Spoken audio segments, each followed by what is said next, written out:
Aberdeenshire in Scotland. From Brewdog, we have James Watt and Martin Dickey. Welcome to the show, guys. Biggest mission today is just to make other people passionate about great craft beers as we are. And now, the three-time winner of the Pennsylvania Association of Broadcasters Excellence in Broadcasting Award, the recipient of 2 Pennsylvania Associated Press Broadcasters Association Awards for Excellence, promoting and advancing the craft and microbrew culture in Northeast PA. This is another edition of The Friday Beer Buzz! Beer Buzz! I'm on a delay, sorry. It was like in a relay. The Friday Beer Buzz, powered by Sabatini's Pizza and Sabatini's Bottle Shop and Bar in Exeter. Sabatini's, the area's greatest selection of rare crafted imported beers.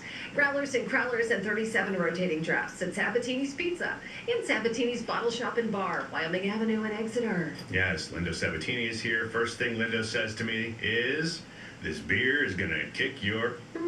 I felt threatened. I called HR. We talked to him. It's not a real threat, Bill. I know you've always said one day Lindo's going to come for me, but today's not the day. No, Bill's never said that, actually. I am hearing a weird, That's my fault. very technical... Oh, hey, all right. Bill, good morning. Good morning. I'm on a weird delay as well. I heard a little bit of the intro of the show and then the end of you guys yelling Friday Beer Buzz. So You're on a delay. We're in the bizarro April Fool's world. What are you talking about? Today's Saturday, Bill. Hey! I missed it. Yay! I called today on the beer side day. I get a barrage, dozens and dozens and dozens of April Fool's joke press releases. And by the end of the day, I have no fingernails left to try to type these silly things in. So, busy day for don't pay any attention to anything today. Oh, well, thanks for calling in. We'll talk to you next week. Yeah. Is it from the breweries? I'm guessing the places that are making the beer, they send out fake releases, like we're going to have something new. Is that what it is? Our beer today, you mean? No. When you said like these April Fool's jokes, are they coming from the people making the beer? Yeah, there are all kinds of things like asparagus IPA. Oh, okay, that's what I thought. Just like really, really bad joke. And before we jump into the beer news here and our Dear Buzz for the week, we gotta say happy birthday to our '1 fan, Danny Booker. Happy birthday, Danny. Oh. Danny tells me he's like 40 years old, right? Danny's actually 71. I'll say that quietly because nobody else is listening, and I'm sure Danny won't mind. Our Dear Buzz today is, what is the Solera method of blending? And this is somewhat of the deep end of the pool in beer production and beer blending and brewing of beer. And the Solera method it's not terribly complicated, but it's a little bit labor intensive. And it's a method of blending beer. And it's a method that's also used in the wine world. It's also used in the brandy world. And even like the balsamic vinegar world, they use this method.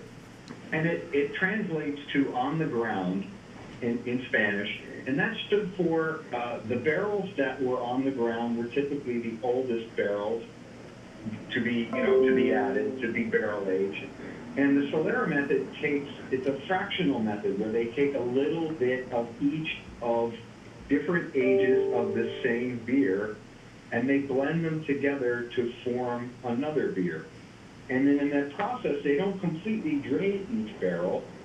They then refresh the older barrels that they've used with fresh beer that then ages alongside some of that older beer. And it mixes with the yeast and it mixes with the flavors. And as I said, it's really labor intensive, but it really ends up creating some unique beers that you could never just brew on your own without doing this method. It's like everyone has a family member who... It sounds like everyone has a family member who did that back in the day. Don't waste, no, mix the two together, you'll be fine. And then they come up with a wonderful tasting beer down the road, right? Yeah, this is mixing your peas and carrots with your, what was it? Your mashed potatoes, right? The mashed potato on your Belgian triple. But with beer, back to that. But do we have some beer news? We do. We have some big beer news this week, and that's only 2 items, but they are a little bit detailed. Our first one is, if you remember back many, many moons ago, Stone was suing Miller Coors, Molson Coors, Keystone brand, because somewhere along the line, Keystone brand started labeling their packaging with the key part of Keystone, very, very small, and the stone part of Keystone, very, very large. So it created brand confusion. People thought that perhaps, this is a Stone brewing beer. So much against what a lot of people thought was sensibility, Stone decided to sue the big guys and sue Molson Coors, and they won. They are going to be awarded $56 million in the settlement, which is now they were seeking $216 million, and the jury felt that the act was not purposeful, that it was an accident by Molson Coors, right? And so they only awarded them $56 million. In the meantime, Molson Coors and the Keystone brand sold $1.7 billion worth of that beer. So, I'm not sure this is a win, but Stone, ninth largest craft brewery, they produce 0.5% of the volume of Molson Coors. So, as they said it, they're going to put the key back in Keystone by winning this lawsuit. And it'll be interesting to see, Linda. You keep your eye out for it on the packaging front. Does the Keystone branding change radically in the next however long it takes for that to filter through? No. I mean, I don't think they're going to do anything. I mean, honestly, though, if you think about it, did one person buy a can of Keystone because they thought it was made by Stone? Yeah, I'm wondering, was this lawsuit from Stone a defamation suit? People think you are us. That's not cool. Yeah, but... Because they're not the same, and I'm a novice still at this. I would say 99% of the Keystone drinkers don't know what the heck Stone is. They just buy... I agree. It used to be the beer that was cheapest. That's one of the Keystone, reasons. yeah. It still is, right? It's a completely different world to the other one, but the reason why they lost the lawsuit is because they were warned about it and they didn't do anything. All they had to do, since they didn't act on the first warning or whatever. Yeah. So since they said, "Nah, get out of here," that's why they got fined. If they just and changed, the copyright lawyers will tell you that if you don't fight for it, if you don't enforce your brand, your copyright, that people will walk all over you, and this is great publicity for Stone. Believe me, the craft beer world will love this. And speaking of great publicity, we have one last little tidbit, and this is a beer. It's a new one that's launched by Rogue Ales and Spirits in Newport, Oregon, and it's in support of the Ukraine. Because their president, Darmatom, her family was was displaced when Russia invaded Estonia for the second time. And so they're doing a beer that will benefit the Ukraine. 100% of the proceeds go to the Ukraine.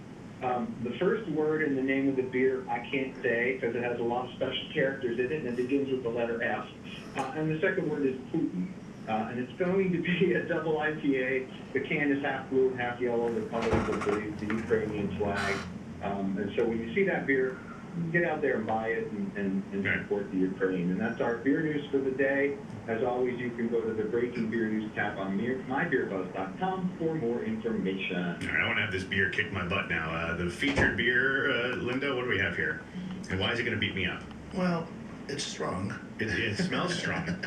It's strong. Coming to us from Firestone Walker Brewery. This is Bill called me up and he goes, "We're going to be talking about Solera and beer blending. Let's find a pretty good beer that would show what blending does." Right. And as far as, I mean, we have a lot of other ones on our shelves. I mean, Abbey Saint-Monchin is a Swiss brewery that is almost I think in beer, he's one of the first guys to blend. He's a madman when it comes to blending. But this, 1, 2, 3, 4, 5, I think 5 different beers blended into this. Wow, really? And go ahead, Bill. Yeah. So every year, Firestone Walker, for their anniversary ale, their background is in winemaking. It's Adam Firestone and David Walker. And their background was in winemaking. Their early brewing equipment was converted winemaking equipment. And so every year they invite the local winemakers, and winemakers do a lot of blending.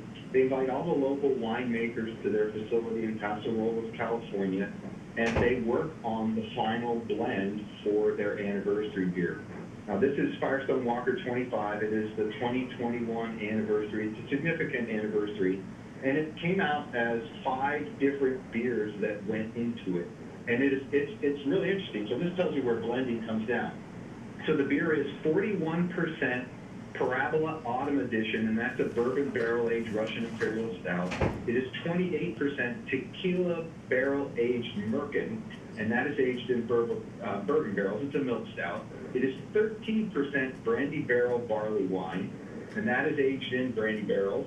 Yeah, we are. And it is 10% Sticky Monkey, that is a bourbon barrel-aged Central Coast Quad, and finally 8% Whiskey Barrel-Aged Wheat Wine, and that's a Golden Strong Ale, and that makes a final blend of beers. And they literally do what you would picture in your mind. They take little measured amounts of each of these beers and pour them into the cup and swirl them around and then taste them.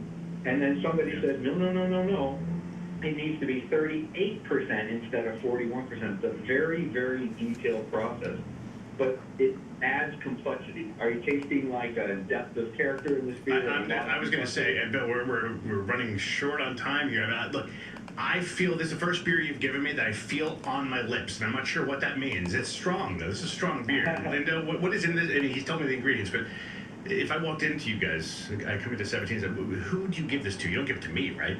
If you ask me for it, I'll give it to you. Well, but if I said, what kind of person comes in, would you recommend this to? Someone who tries something outrageous. Somebody's looking for a barrel-aged beer, or okay. somebody's looking for something they didn't have. I mean, it's definitely not. You're not going to the bar and drinking 5 of these. I mean, this is one that you're gonna, maybe share with somebody. And so it's a sharing one. That's good. I think so. I like that too. I first got into this a few years before I came back to back to the East Coast. It's nice for that. A little bit here, a little bit there. It's 12% alcohol is the final after you take all the blend into consideration, and the blend was done by a bunch of different winemakers in the area, and, nice. and it's a good beer to try. We do have it on the shelves, along with a lot of the other beers that went into it. So if you wanted to grab a Parabola that is in this and this, you try them side by side, you can see the differences. Very nice. And now I think, Jason, Yeah. the kind of person who would get that would be someone who is not driving, right? To have a designated driver. That would be the answer to that question. over the next 3 to 5 days. But yeah. Linda almost spit his beer out. Sorry. All right, This is thanks, good. guys. We got to run through the Friday Beer Buzz, powered by Sabatini's Pizza and Sabatini's Bottle Shop and Bar in Exeter. The area's greatest selection of rare, craft, and imported beers. Growlers and crowlers and 37 rotating drafts at Sabatini's Pizza and Sabatini's Bottle Shop and Bar. Wyoming Avenue in Exeter. The Friday Beer Buzz, bringing good beers and good people together.